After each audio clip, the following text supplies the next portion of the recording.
Minuto de Prosa, um tema de interesse do cidadão. Olha, quantas vezes por dia você lava as mãos? Vamos fazer uma enquete rápida aqui no estúdio. Raquel. Vixe, sei lá, mas vai para mais de 15, 20, por aí, né? É? Isaura? Passa das 10? Muitas, né? Não dá nem para contar. Realmente é uma coisa muito importante a se fazer e é tão comum, ou pelo menos deveria ser tão comum, que a gente nem conta. Você nem conta, nem sabe quantas vezes lava, mas lavar as mãos é uma medida importante e simples, muito importante e simples, para prevenir a propagação de doenças e infecções. Um estudo realizado pela Escola de Higiene e Medicina Tropical de Londres, com 160 mil pessoas da Ásia, África e América Latina, e publicado na The Lancet, comprovou que esse hábito de higiene pode reduzir os casos de infecção respiratória aguda em até 17%, diminuir em 22% o impacto de infecções como bronquite aguda e pneumonias, e em 26% os impactos de rinite, sinusite e faringite. Mas e o que fazer quando não se tem esse hábito? A higiene das mãos é obrigatória porque tem relação direta com a saúde do corpo. Como sabemos, todos nós estamos acostumados a tocar partes do corpo e superfícies e em contato com outras pessoas nós podemos transmitir doenças e também sofrer contaminação. Por isso não se esqueça de lavar as mãos com água e sabonete antes e depois de ir ao banheiro. Antes e depois das refeições, ao manusear notas de dinheiro, depois de cumprimentar pessoas e também na hora que você chega em casa. Olha, e como lavar as mãos corretamente? É até engraçado a gente perguntar isso, porque é intuitivo dizer, bom, lavar as mãos é lavar as mãos. Não é mas assim, tem gente que acha que é só enfiar a mão ali embaixo d'água e tá bom, né? Pois é isso que a gente tá falando. Como lavar as mãos corretamente? Vamos fazer um tutorial aqui para você. Bora. Primeiro, molhe as mãos em água limpa e corrente. Também aplique o sabonete, de preferência líquido, tá? Para evitar o contato direto com superfícies contaminadas. Esfregue as mãos uma na outra e lave bem todas as partes, incluindo costas das mãos, entre os dedos e sob as unhas. E faça isso por pelo menos 20 segundos. Enxague bem as mãos em água corrente e limpa. E depois seque as mãos com toalha de papel limpa ou secador de ar. E evite o contato com toalhas de tecido, que podem acumular germes. Na época da pandemia, quem não sabia, aprendeu, né, Raquel? Lembrou? Tinha toda aquela aulinha, né, de como lavar a mão e tal. Exato. É importante que essas medidas se tornem um hábito ainda na infância. Os pais devem acompanhar os pequenos para que aprendam os hábitos de higiene. Mas não só isso. É preciso também incentivar as crianças nesse sentido com rotinas sólidas. E a gente tem algumas dicas aqui que ajudam a estabelecer os hábitos de higiene. Entre eles, o de lavar as mãos. Bom, torne a higiene pessoal uma atividade divertida. Ao invés de obrigar o pequeno a realizar algum hábito de higiene, tente tornar esse o momento mais divertido da criança, para que ela faça isso por conta própria. Assim você criando jogos, músicas ou histórias que divirtam a criança nesse momento. Na pandemia mesmo, tinha musiquinha para lavar a mão, né? É isso mesmo. Ofereça opções para que a criança vá treinando a sua autonomia, como escolher o sabonete no mercado. Faça da higienização uma rotina e não a negocie. Defina quais hábitos de higiene deverão ser feitos e determine um horário fixo para cada um deles. Por exemplo, os dentes deverão ser escovados de manhã, logo após o almoço e antes de dormir. Com essa ação bem definida, ela acabará se tornando parte crucial do dia do seu filho. A rotina é muito importante para que esse hábito seja arraigado ali na criança e ela já faça isso de uma forma natural. E, claro, seja o exemplo para a criança. Sem dúvida, as crianças aprendem muito por meio da observação. Dessa forma, mantenha os seus cuidados sempre em dia.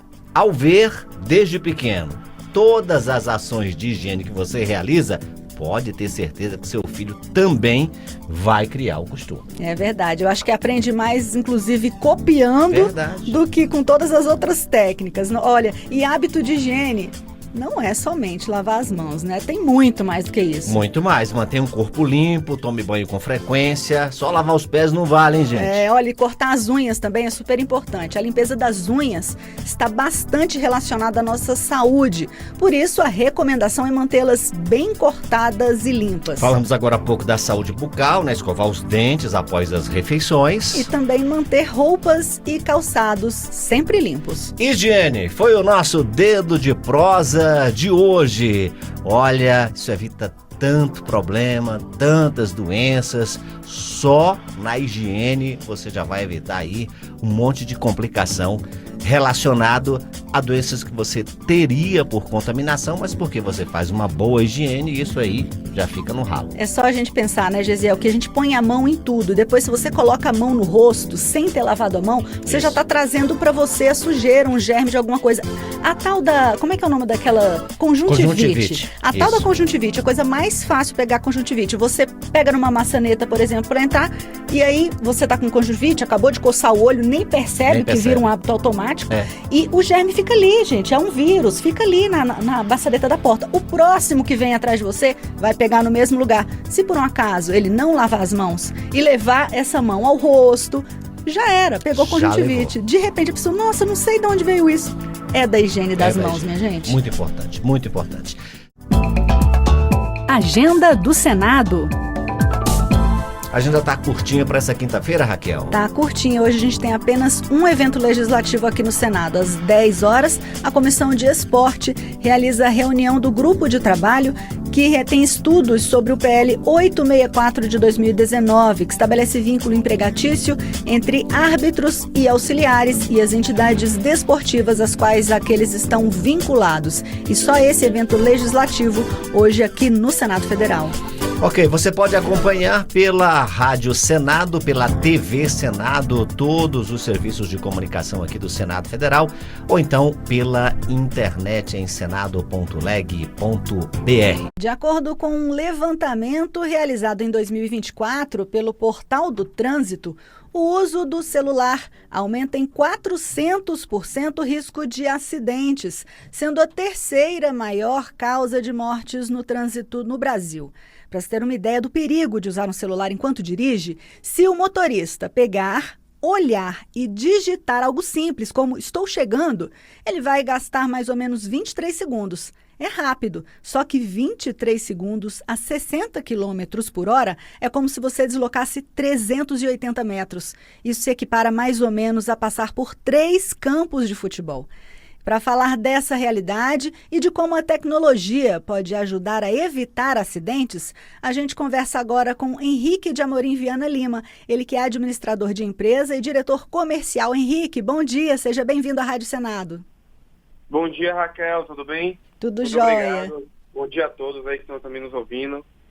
Henrique, vamos falar desses dados, dessa pesquisa que mostram que apenas nas rodovias federais, um acidente causado pelo uso do celular ocorre a cada 3 dias. Como é que a gente pode evitar esses acidentes e que tecnologias existem para dar mais segurança aos motoristas? Então, Raquel, como você trouxe bem no início, o uso do celular, ele provoca uma distração muito grande nos condutores, né? E isso vai desde pequenas ações que a gente às vezes acredita que são simples e não vão provocar risco, como por exemplo, você recebe uma notificação no seu celular de uma mensagem que chegou e desvia o olhar da pista para olhar aquela notificação. Esse pequeno desvio de olhar de 2 segundos, ele já vai tirar o seu tempo de reação caso aconteça alguma coisa na frente que você precise, por exemplo, frear rapidamente o veículo para evitar uma colisão. E hoje nós estamos trabalhando com tecnologias, principalmente no uso de inteligência artificial. Nós aqui na Inflit trabalhamos com câmeras que monitoram esses comportamentos de risco do condutor e alertam eles em tempo real, tá, para que esse condutor perceba que está tendo um comportamento indevido e possa fazer a correção desse comportamento rapidamente. Então, câmeras hoje instaladas no veículo, elas identificam esse uso de celular e conversam com o motorista para que ele pare de mexer no celular antes que ele se envolva no acidente. Entendi, Henrique. E realmente é um comportamento automático, né? A gente já está aí 24 horas ligado no celular, né? Atualmente, em casa, no carro, no trabalho, em qualquer lugar que você tiver, dá aquele apitinho de mensagem, você automaticamente passa o olho na tela, né? Então, assim, Exatamente. uma dica que a gente costuma dar aqui no Conexão é não mexer no celular na hora que você está no carro, não mandar mensagem na hora que você estiver dirigindo. Se você for parar em algum lugar, ok, na hora que você parar estacionado, aí sim você pega, aproveita para ver as mensagens, se for alguma coisa urgente, né?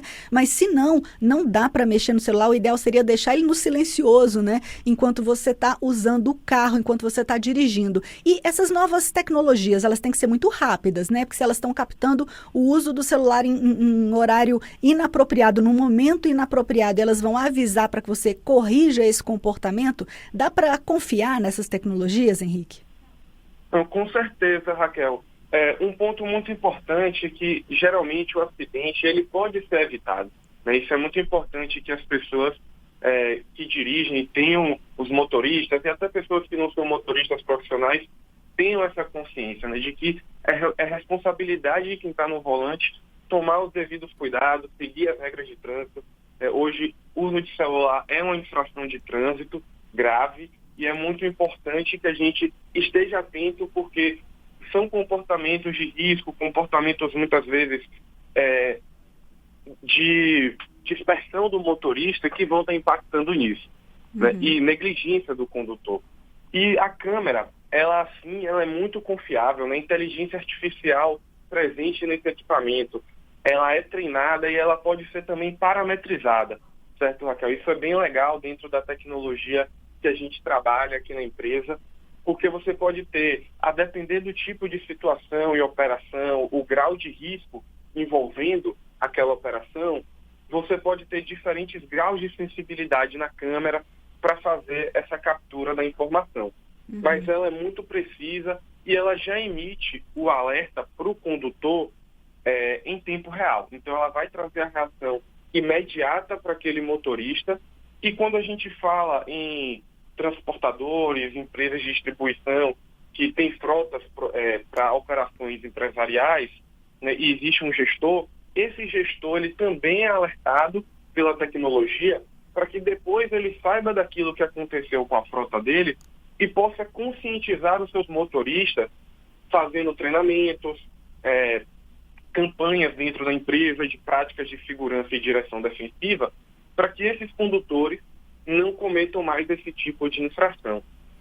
Henrique, essas câmeras, como é que isso funciona? Elas ficam dentro do carro, elas ficam na estrada? Isso já está disponível aqui no Brasil? Quanto mais ou menos custaria usar esse tipo de tecnologia? Não, legal, Raquel. Então, já está disponível aqui no Brasil, né? Nós aqui no Inflit, por exemplo, já trazemos essa tecnologia aqui no Brasil para diversas empresas e é uma tecnologia onde a gente pode estar instalando de 2 até 5 câmeras em um veículo. Tudo vai depender muito do tipo de veículo e da operação da empresa, né? Veículos leves, geralmente são colocadas 2 câmeras, uma câmera que é a câmera de inteligência artificial que nós chamamos de câmera de fadiga, porque ela não só capta, Raquel, o uso de celular, certo? Mas ela também capta distrações, como olhar para baixo, olhar para o lado, e sonolência, que é um outro também fator que impacta muito o volume de acidentes hoje no Brasil. Então, tem essa câmera voltada para o condutor, que faz essa análise e emite os alertas sonoros para o condutor, e uma câmera voltada para a pista, que vai estar também filmando a parte frontal. Essa câmera voltada para a pista que pode, em alguns casos, pegar acelerações, curvas, frenagens bruscas que esse condutor realiza, e também são situações de risco potencial. E em outros casos, você pode posicionar câmeras extras para monitorar outros lados do veículo, para caso ocorra um acidente, você também poder ter as imagens para fazer a investigação. Entendi. Henrique, é bem moderno mesmo. Você sabe dizer mais ou menos qual seria o custo de um equipamento completo desse? Eu acho que é mais disponível hoje em dia no Brasil para uma frota, né? Por exemplo, de carros comerciais. Mas quanto sairia mais ou menos aí o custo disso tudo? Então, hoje, Raquel, o custo ele vai depender principalmente da quantidade de câmeras que você deseja instalar no seu veículo e vai estar em torno de 260 a R$ 350, a depender dessa quantidade de câmeras que vão ser instaladas. Hoje, como você bem citou, de fato a tecnologia ela tem sido mais utilizada por empresas. Ainda não vejo no mercado muito comum pessoas usando em seus carros particulares, mas para empresas com regras de segurança, onde acidentes também representam acidentes de trabalho e precisam ser controlados de maneira muito rigorosa, já é uma tecnologia que tem se expandido bastante. Entendi. Legal, Henrique. E para finalizar, se eu tiver um carro mais antigo, digamos um carro com mais de 5 anos de uso, ou até mais, né? A gente às vezes tem carro aí com 10 anos de uso e que ainda funciona muito bem. Dá para instalar esse tipo de equipamento num carro mais antigo? Sim, sem dúvida, Raquel. A câmera ela é compatível com todos os modelos de veículo, né? O processo de instalação dela é muito simples, não requer nenhuma tecnologia embarcada já previamente no veículo para essa comunicação. Então, mesmo para empresas que têm ou pessoas que tenham veículos mais antigos, é possível sim, veículos como você citou, com 10, 15 anos de idade, podem ter o equipamento instalado. Certo, Henrique, muito obrigada pela sua entrevista aqui no Conexão Senado. Até uma próxima oportunidade. Muito obrigado, Raquel. A Comissão de Educação, presidida pelo senador Flávio Arnes, do PSB do Paraná, tem realizado audiências públicas sobre o projeto de lei que institui o novo Plano Nacional de Educação para o período de 2024 a 2034. No último dia 14, a comissão discutiu sobre a inserção das PPPs, que são as parcerias público-privadas, e a ampliação de bolsas para o ensino básico dentro das diretrizes do PNE. Para falar desse assunto, a gente conversa agora com o próprio senador Flávio Arnes. Ele está aqui com a gente. Senador, bom dia. Mais uma vez, obrigado por atender ao nosso convite aqui na Rádio Senado. Obrigado a você, Gisiel. Uma alegria estar falando com você e com todos os ouvintes pelo Brasil todo. Senador, que tipo de parcerias público-privadas, eu queria começar com isso, nós podemos ter no campo da educação e quais seriam as prioridades? Na verdade, a gente tem que pensar que o Plano Nacional de Educação é o instrumento maior para o planejamento da educação para os próximos 10 anos, 2024 e 2034.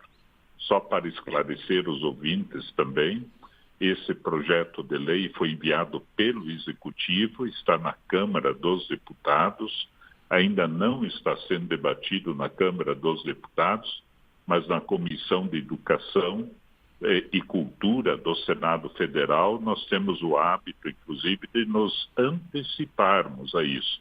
Então já fizemos 9 audiências públicas, praticamente com 40 instituições da maior importância no Brasil, em todas as áreas, desde a creche até o pós-graduação, e também nesse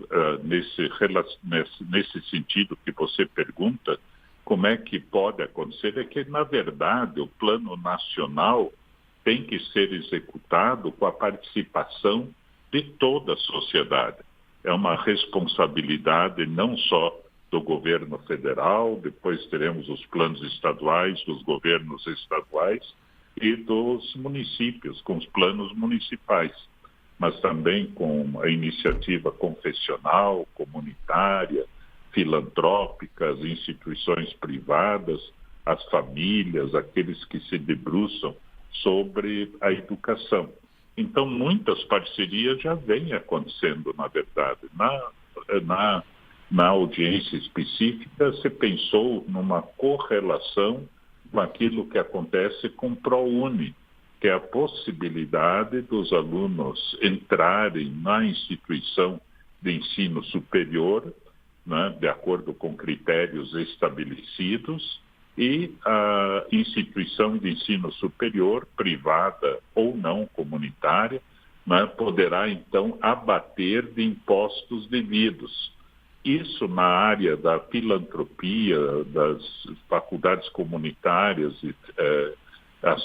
quer dizer, filantrópicas, isso de uma certa forma, Gisele, já acontece porque, na verdade, as pessoas têm o que a gente chama de imunidade, não precisam pagar o conjunto de impostos por esse preceito constitucional de serem imunes. Então, essa parceria já acontece. Só que eles, inclusive, levantaram a possibilidade de ter o pró-básico, em vez de pró-uni, ter o pró-básico, ou seja, a educação básica, que vai da creche ao ensino médio. Isso é importante também, porque você imagina as creches, até você construir uma creche, a creche estar funcionando, ter o concurso público para professores e funcionários, a criança não pode ficar esperando. Então, você tem que ter essa parceria, né? Comprar vagas, alugar espaços, trabalhar junto com boas iniciativas da comunidade, com critérios transparentes, ou na educação profissional, por exemplo.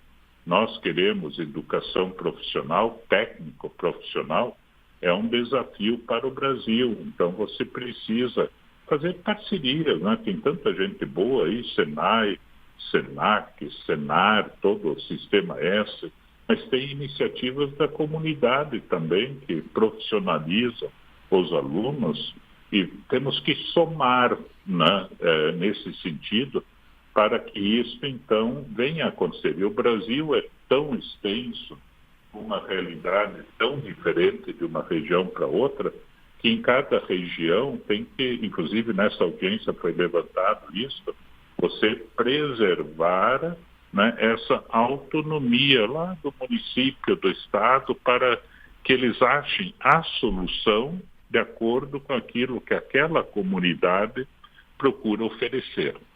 Realidades diferentes, né, senador? A que a gente sempre ouve falar nas PPPs, mas em serviços e projetos de infraestrutura, e a ideia é que essas parcerias também funcionassem na questão da educação, reconhecendo que existem essas lacunas que podem ser preenchidas por uma parceria público-privada e principalmente reconhecendo isso que o senhor falou aí também, as realidades diferentes de cada região. Acredito que isso é capaz de trazer uma educação mais inclusiva, mais equitativa no Brasil, não é isso?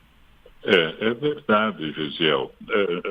A gente sempre tem que pensar que a própria Constituição Federal, ela coloca que a educação tem que ser pública, gratuita, laica, de qualidade, e é o que a gente almeja.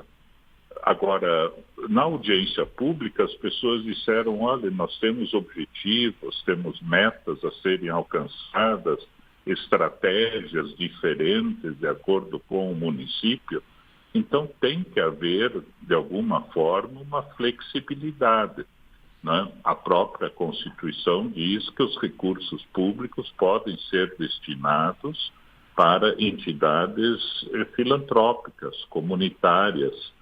Isso já vem acontecendo também. Só que nós temos que ter um planejamento articulado para que as metas, de fato, sejam alcançadas. Mesmo na educação fundamental, que a educação é obrigatória no Brasil, vamos dizer, dos 4 aos 17 anos, que é 18 anos, que é a idade em que a pessoa está na pré-escola, vai para o ensino fundamental, vai para o ensino médio, né? E é obrigatória. E essa educação obrigatória não vem acontecendo ainda para 100% da população, particularmente no final do ensino fundamental. Por exemplo, nós queremos educação em tempo integral. É o melhor que existe, a pessoa ser preparada para o trabalho, mas a área pública, a estrutura, o tamanho das escolas, o número de salas, não comporta isso também. Demoraria 20 anos, 30 anos para você ter algo bonito. Mas temos boas iniciativas pelo Brasil, eu conheço dezenas delas, né, em que no contraturno, quer dizer, a criança vai para a aula de manhã, aí sai da aula, vai para uma entidade articulada com a escola, comunitária, confessional, almoça nessa entidade, tem esporte, tem música, tem artes, faz a lição, reforço, pensa no projeto de vida. Se nós fizermos esta articulação, poderemos ter educação em tempo integral, junto com profissionalizantes no ensino médio, né, em um espaço de tempo muito menor.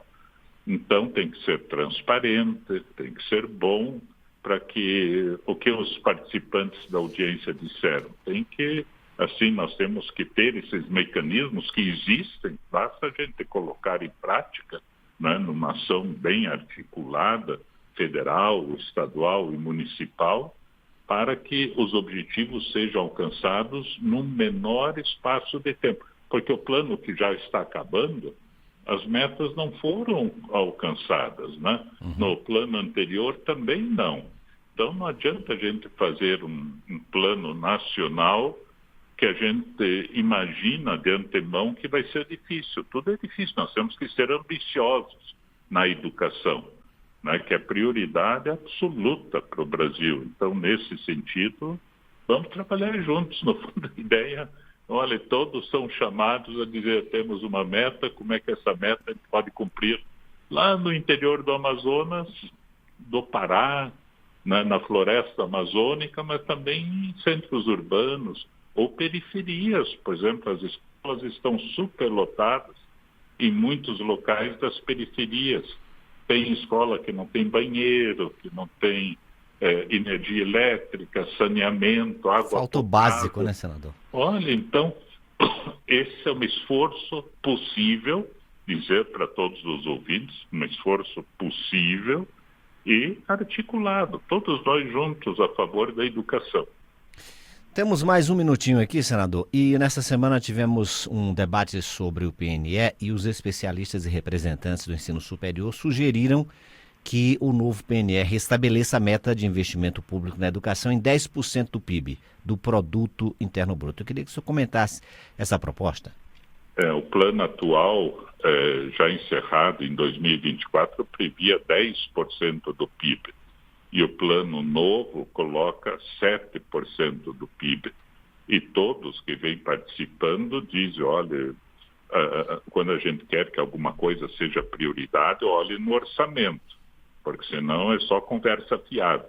Então tem que ver no orçamento que é 10% do PIB, porque existe uma ideia equivocadamente disseminada de que o Brasil já gasta mais que os países desenvolvidos.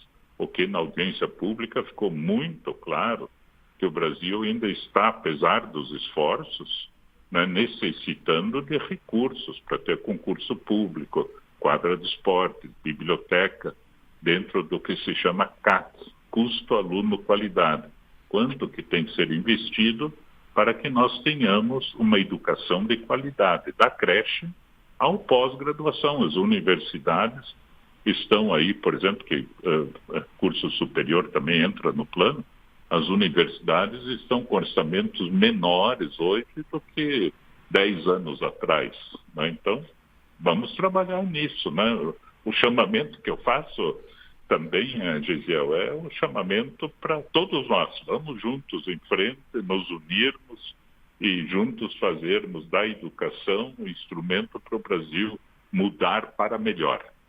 Ok, senador, muito obrigado. Conte aqui com a Rádio Senado para a publicização sempre desse debate. Muito obrigado mais uma vez pela sua participação e até uma próxima, senador Arnes. Abração para você e para os ouvintes todos.